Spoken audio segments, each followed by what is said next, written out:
अस्सलाम वालेकुम दोस्तों, गुलजार नदीम किस्त नंबर 67 के साथ हाजिर है। आज हमारा मौजूद हर्फ है तोय, यानी कि तोय को मार्कर के साथ कैसे लिखें। ये आप स्क्रीन पर देख रहे हैं कि मैं मार्कर की नोक के साथ इसकी ड्राइंग करके आपको दिखा रहा हूँ। और ये अब इसका अंदाज है, ठीक है। इसका जो चेहरा जो है इब्तदाई जब बनाते हैं तो इसका स्वाद से मिलता है, लेकिन नीचे वाली जगह जो है वो ढलवानी है। और इसकी वजह कि ये टोए का जो एक ऊपर वाला सिरा जो है, और ये देखें जो अलिफ जो है नीचे अगर टेढ़ा हो जाता है तो फिर इसके जो निचला हिस्सा है वो भी इसी तर्ज पर आएगा।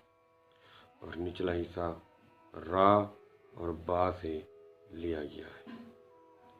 जैसा कि आप गौर से इसको देखें तो यही शबाहत मिलती है। और तोय को लिखते वक्त यानी कि अलिफ का चौथाई हिस्सा, ये देखें, ये जो मैं बना रहा हूँ, जुम्बिश दे रहा हूँ इसकी नोक के साथ अलिफ बनाकर तोय का जो अंदाज बनाकर आपको दिखा रहा हूँ, इस पर ज़रा गौर कीजिएगा कि हर हर्फ का एक वजूद होता है और उसके क़द व ख़ाल समझ कर लिखेंगे तो वो हर्फ खूबसूरत लगेगा।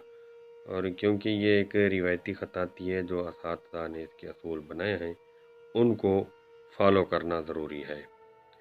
और ये तोय की अलिफ की नोक जो है वो नीचे वाले हिस्से के साथ जब जुड़ती है तो वो खूबसूरत लगती है, लेकिन वक्फ़ा ना हो।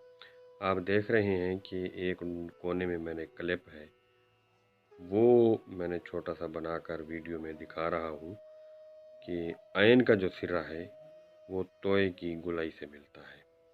तो ये देखें, जो दो तोय जो 70 के ऊपर नीचे हैं, तो इस तरह ये अच्छे नहीं लगते। इनको इस अंदाज में लिखा जाए कि लाइन लगाकर इनकी तरतीब आपस में बराबर हो, ऊपर और नीचे। और अलिफ जो है इसका चौथाई हिस्सा, और इसका जो गुलाई है वो जो स्वाद से मिलती है उसको भी सामने रखा जाए, और एंड से भी इसका अंदाज मिलता है। तो हर खाने में आपको दो तोय लिखने होंगे ताकि आपकी बेहतर प्रैक्टिस हो सके और आप आसानी से समझ सकें। तो दोस्तों, गुलजार नदीम आपसे इजाज़त चाहता है और अल्लाह हाफ़िज़।